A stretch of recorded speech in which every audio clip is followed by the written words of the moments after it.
আগের দিন আমরা গ্রুপ 15 সম্বন্ধে আলোচনা করছিলাম।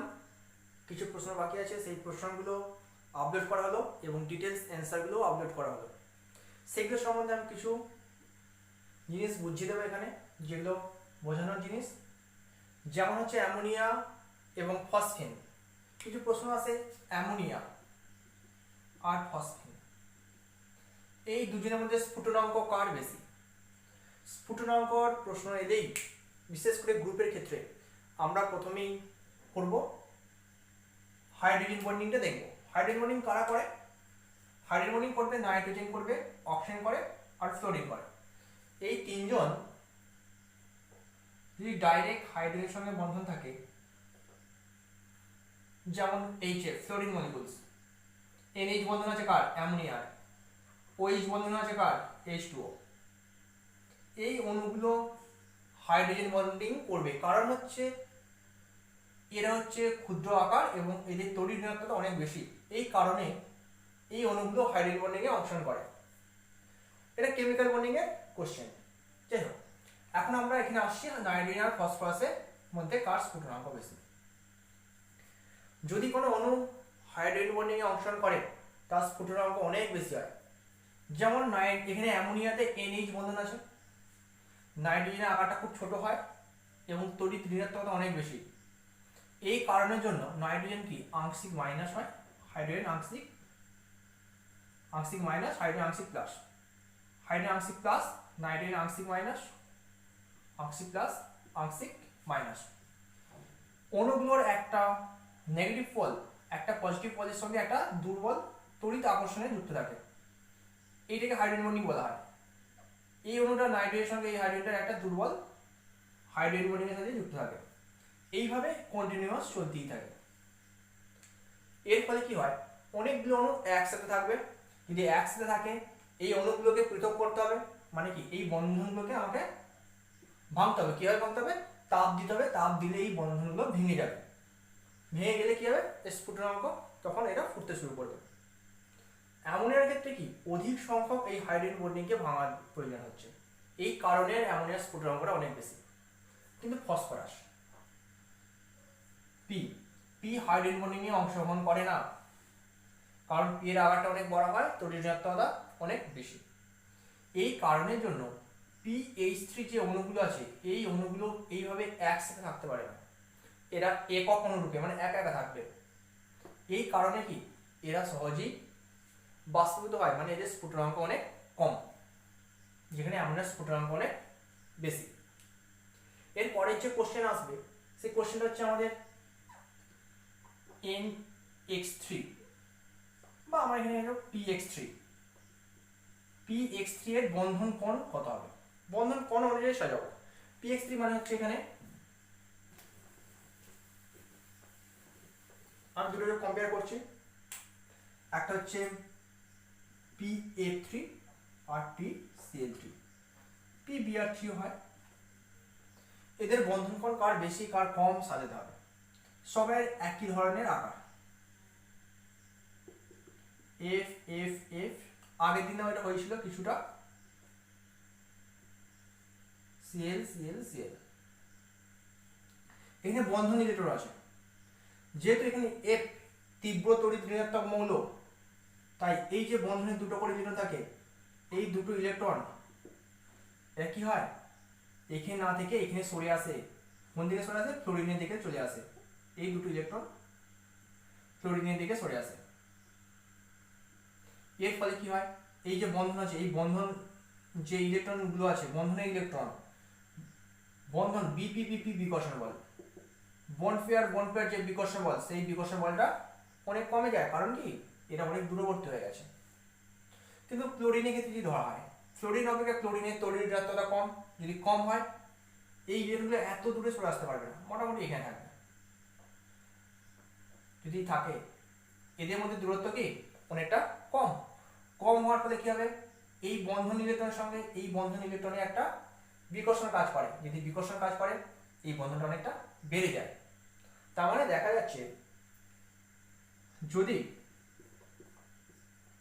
PX3 যে মৌল, এই মৌলের তড়িৎ ঋণাত্মকতা যত বাড়বে, বন্ধন ইলেকট্রন তত এদিকে সরে আসবে এবং বন্ধন দুটো জোড়ে দূরত্ব বাড়বে, তাহলে বিকর্ষণ কমবে, বিকর্ষণ কমা মানে বন্ধন কোণটাও কমবে। তাহলে সবচেয়ে বন্ধন কম কোনটা হবে? সবচেয়ে কম এটা হবে, এর বন্ধন কোণ হবে সবচেয়ে কম, কারণ ইলেকট্রনগুলো এখানে চলে এসেছে অনেক দূরে দূরে, এদের মধ্যে বিকর্ষণ অনেক কমে যায়। এরপরে যে কোশ্চেন আছে আপডেটের যে কোশ্চেন এখানে আছে NF3 আর্দ্র বিশ্লেষিত হয় না। আর্দ্র বিশ্লেষণ মানে হচ্ছে H2O অণুর সাথে বিক্রিয়া, আর্দ্র মানে জল, এর সাথে অ্যামোনিয়ার বিক্রিয়া। যদি বিক্রিয়া করে কি অক্সিজেনের নিঃসঙ্গ ইলেকট্রন আছে, এই ইলেকট্রনগুলো কি হয় আক্রমণ করে। কিন্তু নাইট্রোজেনের ক্ষেত্রে নাইট্রোজেনের ইলেকট্রন 1s2 2s2 2p3 আর 2d নেই, তার মানে নাইট্রোজেনের কোনো খালি উপকক্ষই নেই যেখানে এসে এই অ্যাটাক করবে। তার মানে যেহেতু নাইট্রোজেনের কোনো খালি উপকক্ষ নেই, এই স্টোনও আক্রমণের কোনো সুযোগ পায় না, সুযোগ না পেলেই আর্দ্র বিশ্লেষণ হয় না, মানে জলের সাথে কোনো বিক্রিয়া করবে না। কিন্তু যদি আমি বলি PF3 বা PCl3 বা NCl3 ধরা হয়, NCl3 বলছি NCl3 আর্দ্র বিশ্লেষণ হয়, NF3 টা হচ্ছে না, কারণ এখানে N এরও নেই আর F তো 9 এ আছে, 9 1s2 2s2 2p5 2d নেই, মানে F এরও ফাঁকা নেই, তাহলে আর্দ্র বিশ্লেষণ সম্ভব না। NCl3 এখানে নাইট্রোজেনের নেই কিন্তু chlorine 1s2 2s2 2p6 3s2 3p5 3d 0, মানে ক্লোরিনের ডি উপকক্ষ ফাঁকা আছে। যদি ফাঁকা থাকে তাহলে H2 অণু এসে ক্লোরিনকে NCl3 এর ক্লোরিনটাকে আক্রমণ করবে, আক্রমণ করে এর সাথে বিক্রিয়া ঘটাবে, বিক্রিয়া ঘটিয়ে কি উৎপন্ন করবে অ্যামোনিয়া আর হাইপোক্লোরাস অ্যাসিড NCl3 H2O। যদি বিক্রিয়া ঘটে কি হবে NH3 প্লাস HOCl। কোথায় বিক্রিয়া করছে? অক্সিজেনটা অ্যাটাক করবে কোথায়? ক্লোরিনকে। যদি ক্লোরিনকে অ্যাটাক করে তাহলে অক্সিজেনটা কার সাথে থাকবে? ক্লোরিনের সঙ্গে HOCl। সেই ক্লোরিনের যেহেতু ফাঁকা উপকক্ষ আছে তাই ক্লোরিনের আর্দ্র বিশ্লেষণ সম্ভব হচ্ছে। এইখানে বুঝলে ক্লোরিন আর PCl5 PCl3 বুঝলে এর সাথে জলে বিক্রিয়া হয়, নাইট্রোজেন জায়গায় জাস্ট ফসফরাস। বুঝলে বিক্রিয়া হওয়ায় আমার উৎপন্ন হওয়ার কথা ছিল কি PH3 প্লাস HOCl, কিন্তু এটা হয় না, বলছি উৎপন্ন হয় কি H3PO3 ফসফরাস অ্যাসিড আর HCl, এটা উৎপন্ন হয়। তাহলে কেন? এর আর্দ্র বিশ্লেষণ ঘটছে, এর মধ্যেই ঘটছে, কিন্তু বলছে এইটার প্রোডাক্ট আলাদা আর এইটার প্রোডাক্ট আলাদা, মানে এটা উৎপন্ন হয় কেন? ব্যাখ্যা। PCl3 কেন্দ্র পরমাণুকে ফসফরাস, ফসফরাস 15 ইলেকট্রন সংখ্যা 15, the electron bears কি হবে 1s2 2s2 2p3 sorry 2p6 3s2 3p5 যে 15 3p3 আর 3d 0। এখানে ফসফরাসের ডি উপকক্ষ ফাঁকা, মানে কেন্দ্রীয় মৌলেরই ডি উপকক্ষ ফাঁকা, সেই জন্য H2O কি করে যে PCl3 থাকে যে H2 আছে, H2O এই ক্লোরিনকে আক্রমণ করে কাকে? কেন্দ্রীয় মৌল, কারণ কেন্দ্রীয় মৌলে খালি ডি উপকক্ষ আছে, ওখানে আক্রমণ করতেই পারে। যখন আক্রমণ করবে এখানে কি যাবে Cl P Cl Cl O H আর H, যে আক্রমণ করবে সে প্লাস হয় আর যাকে আক্রমণ করবে সে মাইনাস হয়। পরের স্টেপে কি হবে? পরের স্টেপে HCl বেরিয়ে যাবে, তাহলে এখানে যেটা দাঁড়িয়ে যাবে Cl P, এখানে Cl আর এটা OH, আর এখানে HCl একটা উৎপন্ন হয়ে যায়, H প্লাস Cl মাইনাস হিসেবে উৎপন্ন হয়ে যায়, H plus Cl minus HCl। তাহলে এখানে যেটা উৎপন্ন হলো কি, পি এর সঙ্গে একটা OH আর দুটো Cl। এইভাবে পরের স্টেপে আবার H2O বিক্রিয়া করবে, একে আক্রমণ করবে।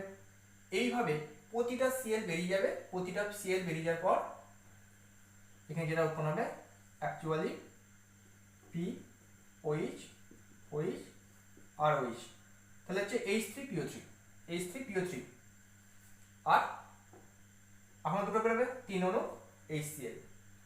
যেহেতু এখানে জল অ্যাটাক করছে ফসফরাসকে, তাই জলের অক্সিজেন যুক্ত হবে ফসফরাসের সাথে, উৎপন্ন হবে H3PO3। কিন্তু এর ক্ষেত্রে আক্রমণ করছিল ক্লোরিনকে, সেই জন্য অক্সিজেন যুক্ত ছিল Cl এর সঙ্গে। এটি হচ্ছে মূল ব্যাখ্যা। এরপর যেটা আসে খুব গুরুত্বপূর্ণ প্রশ্ন, PCl5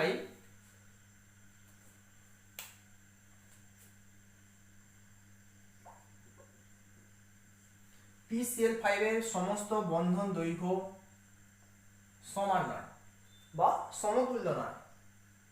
PCl5 এখানে কেন্দ্রীয় মৌল ফসফরাস, ফসফরাসের যে সংকরণ কষা হয় আমরা সেই শিখেছিলাম, হাফ ইন্টু ফসফরাসের 5টা ক্লাস 11-এ,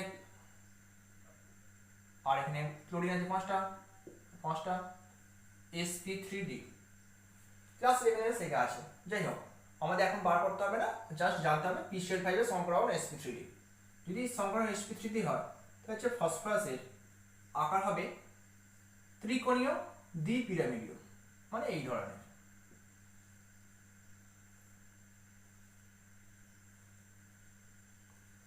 এগুলো একই প্লেনে থাকে,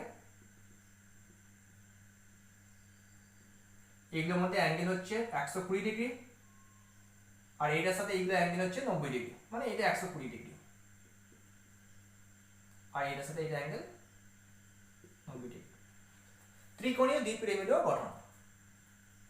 এইরূপ গঠনে দেখা যায় এই যে দুটো বন্ধন আছে, এই বন্ধন আর এই বন্ধন, এই দুটো বন্ধনকে বলা হচ্ছে অ্যাক্সিয়াল বন্ধন। অ্যাক্সিয়াল বন্ধন। আর এই যে তিনটে একই সমতলে আছে, এই তিনটে বন্ধন নাম হচ্ছে ইকুইটোরিয়াল বন্ধন। এই তিনটে বন্ধন একই সমতলে আছে, আর এটা সমতলের উপরে আর এটা সমতলের নিচে আছে। অ্যাক্সিয়াল বন্ধনের সঙ্গে 90 ডিগ্রি কোণে এই তিনটে বন্ধন আছে।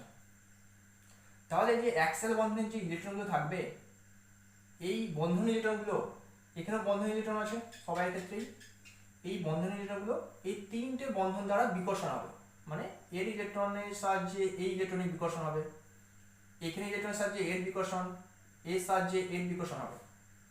অনুরূপভাবে যে নিচের অ্যাক্সিয়াল বন্ধন আছে ওইটাও বিকর্ষিত হবে কার দ্বারা? এই তিনটে বন্ধন দ্বারা।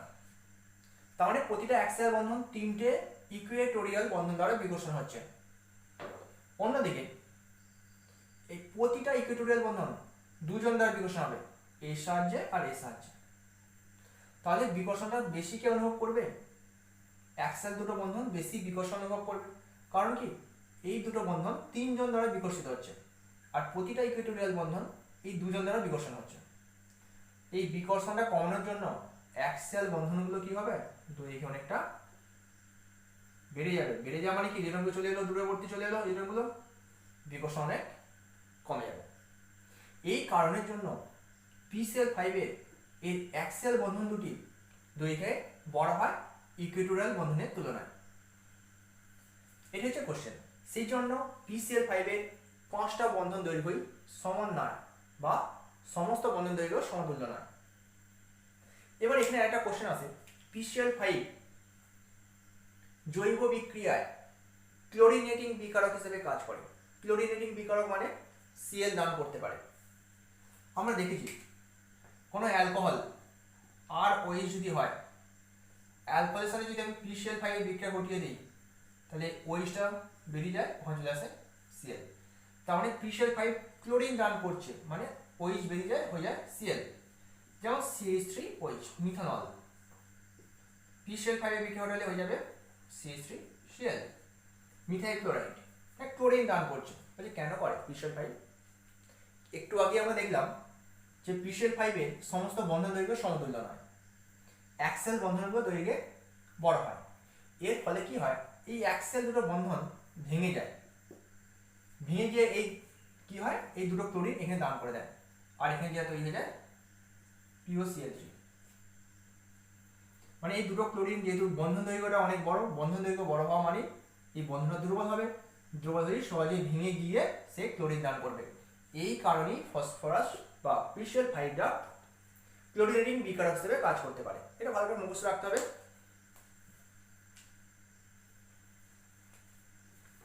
এরপরে যে কোশ্চেন আছে,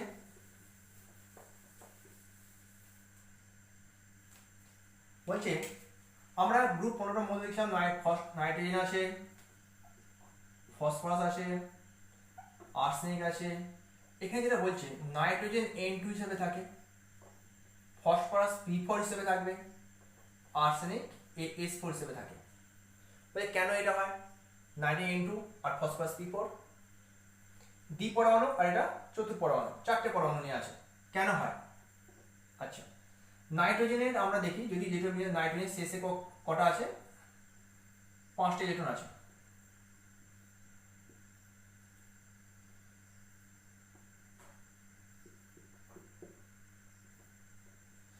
তার মানে কি, আমরা দেখলাম এই যে নাইট্রোজেন অষ্টক পূর্ণ করে ফেলেছে, কারণ নাইট্রোজেনের সাথে নাইট্রোজেন কটা বন্ধন আছে, তিনটে বন্ধন আছে, বন্ধন করে অষ্টক পূর্ণ করেছে, একটা বন্ধন সিগমা আর বাকি দুটো পাই। এবার দেখতে হবে পাই বন্ধন কখন গঠিত হয়। পাই বন্ধন গঠন হওয়ার জন্য চাই PP অভিলেপন, এই PP পাই বন্ধন গঠন একটা নাইট্রোজেন P এর সঙ্গে আর একটা নাইট্রোজেন P এর যদি অভিলেপন হয়, আমার এই পাই বন্ধন গঠন হয়। যেহেতু নাইট্রোজেন আকারে ছোট হয়, তাহলে কি তার PP মানে পাই বন্ধন গঠনের মাধ্যমে সে তার অষ্টক পূর্ণ করতে পারে এবং ত্রিবন্ধন সৃষ্টি করতে পারে, ত্রিবন্ধন সৃষ্টি করে সে অষ্টক পূর্ণ করতে পারে এবং নাইট্রোজেন N2 রূপে অবস্থান করতে পারে। ফসফরাস একই জিনিস, ফসফরাসের কি শেষে 5টা আছে, ত্রিবন্ধন করতেই পারে, P2 হবে, বলছি না হয় না। কেন হয় না? এর কারণ হচ্ছে,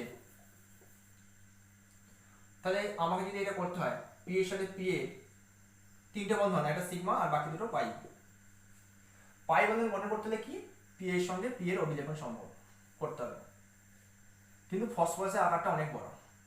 ধরা যাক এটা একটা ফসফরাস, এটা একটা, তাহলে এর P আছে এখানে আর এর P আছে এখানে, এটা কোনোদিন অভিলেপন হতে পারবে না। কিন্তু নাইট্রোজেন, এটা নাইট্রোজেন আর এটা নাইট্রোজেন, একটা নাইট্রোজেন P এর সাথে আর একটা নাইট্রোজেন P এর অভিলেপন হয়ে গেল। যদি অভিলেপন হয়ে যায় পাই বন্ধন হলো, কিন্তু যেহেতু ফসফরাসের আকারটা বড় হয়, এর P এর সাথে P এর অভিলেপনটা যথেষ্ট হয় না, সেই জন্য P এর সাথে P এর পাই বন্ধন সম্ভব না, কিন্তু অষ্টক পূর্ণ করতে হবে। কিভাবে করবে? তখন ফসফরাস কি করবে,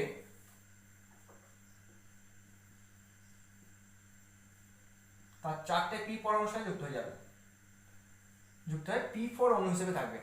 প্রতিটা ফসফরাসে লোন পেয়ে আছে, আর যে ফসফরাসের শেষে 3টে ইলেকট্রন ছিল, 3টে ইলেকট্রন কি করেছে, 3টে বন্ধন করেছে।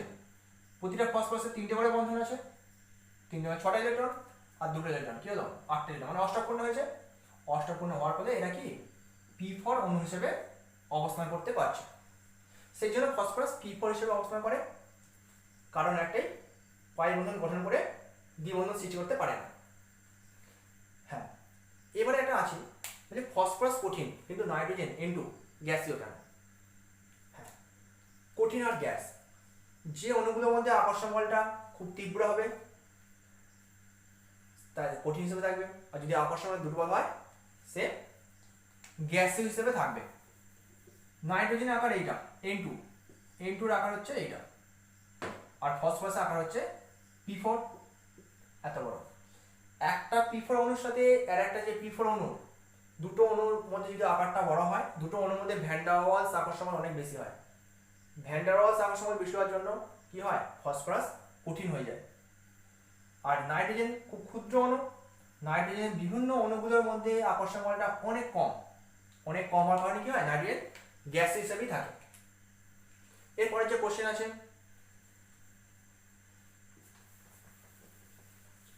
সাদা ফসফরাস আর লাল ফসফরাস, সাদা আর লাল P4 ফসফরাস আমরা জানি P4। এখানে বলছে সাদা ফসফরাস অধিক সক্রিয় আর লাল ফসফরাস কম সক্রিয়। আমাদের গঠন জানতে হবে ফার্স্ট। সাদা ফসফরাস কি হয়, চতুস্থলে কিভাবে থাকে, এইভাবে।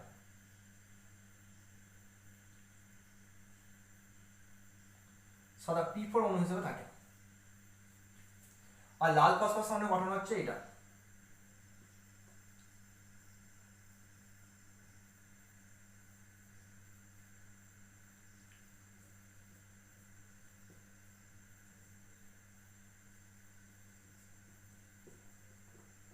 লাল ফসফরাসে কি হয়, এই চতুস্থলকগুলো পরস্পর যুক্ত হয়ে যায়, যুক্ত হয়ে একটা বৃহৎ শৃঙ্খল গঠন করে। লাল আর সাদা ফসফরাস হচ্ছে ফসফরাসের দুটো রূপভেদ। এটা অনলি P4 হিসেবে থাকে, কিন্তু এর P4 হিসেবে থাকে না। এই যে চতুস্থলকগুলো কি বড় বড় সমযোজী বন্ধন যা যুক্ত হয়ে যায়, যুক্ত হয়ে কি উৎপন্ন করা যায়, P4 হল N। এর মানে ও একা থাকে না, অনেকগুলো অণু সমযোজী বন্ধনের মধ্যে যুক্ত হয়ে থাকে। হ্যাঁ, এইখানে P P P এই বন্ধন কোণ, এই বন্ধন কোণের মান হয় 60 ডিগ্রি। কিন্তু P এর সঙ্গে যে P এর অভিলেপন হয়, এই অভিলেপন হওয়া অনুযায়ী এই বন্ধন কোণটা হওয়া উচিত ছিল 90 ডিগ্রি, কিন্তু আসলে হয় কত, 60 ডিগ্রি। তার মানে হচ্ছে এই কোণটার মধ্যে P P P এই কোণের মধ্যে একটা তীব্র কৌণিক পীড়ন কাজ করে। এমন হওয়ার কথা ছিল 90 ডিগ্রি হওয়ার কথা ছিল, সে 60 ডিগ্রির মুড়ে আছে। তার মানে কত আইনকে পীড়ন মুক্ত হতে চাইবে, মুক্ত হওয়ার জন্য এই রাসায়নিক সক্রিয়তা অনেক বেশি, থাকতে চাইবে না এইভাবে, এই সহজেই রাসায়নিক বিক্রিয়া করে ফেলবে। এখানে দেখা গেছে বন্ধন কোণ 90 ডিগ্রি হওয়ার কথা, কিন্তু এখানে বন্ধন কোণটা যেটা হয় সেটা 111 ডিগ্রি। এর ফলে 90 ডিগ্রি আর 111 ডিগ্রি এর কৌণিক পীড়ন অনেক কম হয়। পীড়নটা যদি কম হয় তাহলে এ লাল ফসফরাস অপেক্ষা বা সাদা ফসফরাস অপেক্ষা লাল ফসফরাসের সুস্থিরতা অনেক বেশি হয় এবং রাসায়নিক বিক্রিয়ায় অংশগ্রহণ সহজে করে না। এখানে আরেকটা আছে যে সাদা ফসফরাস এর গলনাঙ্কটা লাল ফসফরাস অপেক্ষা কম হয়। আবার একই জিনিস, সাদা ফসফরাস যেটা এর আকারটা ছোট হয়, ছোট হওয়ার জন্য কি তুলনামূলকভাবে ভ্যান ডার ওয়ালস আকর্ষণবলটা কম। কিন্তু লাল ফসফরাস ক্ষেত্রে কি এর আকারটা অনেক বড় হয়, আকার বড় হওয়ার কারণে অণুগুলোর মধ্যে আকর্ষণ বল অনেক বেশি হয়। বেশি হওয়ার কারণে আকর্ষণ বল ভ্যান ডার ওয়ালস আকর্ষণ বল বেশি হওয়ার কারণে এই অণুটার লাল ফসফরাসের গলনাঙ্ক অনেক বেশি হয়। এর পরের প্রশ্ন যেটা একটা আছে, বলছে Na3PO3 এই লবণটা গঠন সম্ভব নয়। লবণ কখন গঠন হয়, যেমন আমরা বলি H2SO4, এখান থেকে যদি লবণ গঠন করি আমরা আসবো Na2SO4। কি করে আসছে, কারণ SO4 এর স্ট্রাকচার এটা,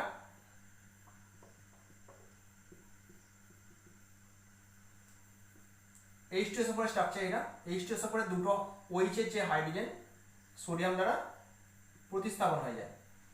কারণ কি, OH এর হাইড্রোজেনটা আম্লিক হাইড্রোজেন, ওই হাইড্রোজেনগুলো H+ হিসেবে বেরিয়ে যায়, ওই জায়গায় সোডিয়াম চলে আসে, উৎপন্ন হয়ে যায় Na2SO4 সালফিউরিক অ্যাসিডের একটা লবণ।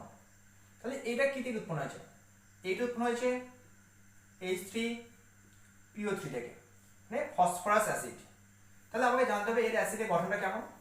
এই অ্যাসিডের গঠনটা এটা,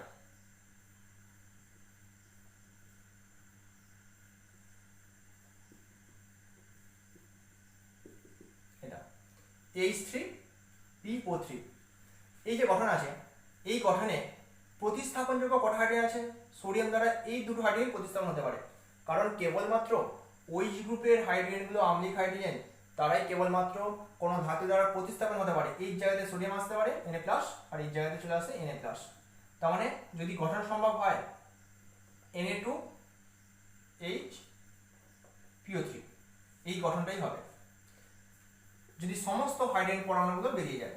তার মানে এইটা একটা সমিত লবণ। সমিত লবণ মানে এই যে হাইড্রোজেন আছে এই হাইড্রোজেনটা প্রতিস্থাপনযোগ্য হাইড্রোজেন নয়, এর থেকে বেশি Na3PO3 মানে এই হাইড্রোজেনকে সরিয়ে দিয়ে এই জায়গায় সোডিয়াম আসতে পারে না, কারণ এটা আম্লিক হাইড্রোজেন নয়।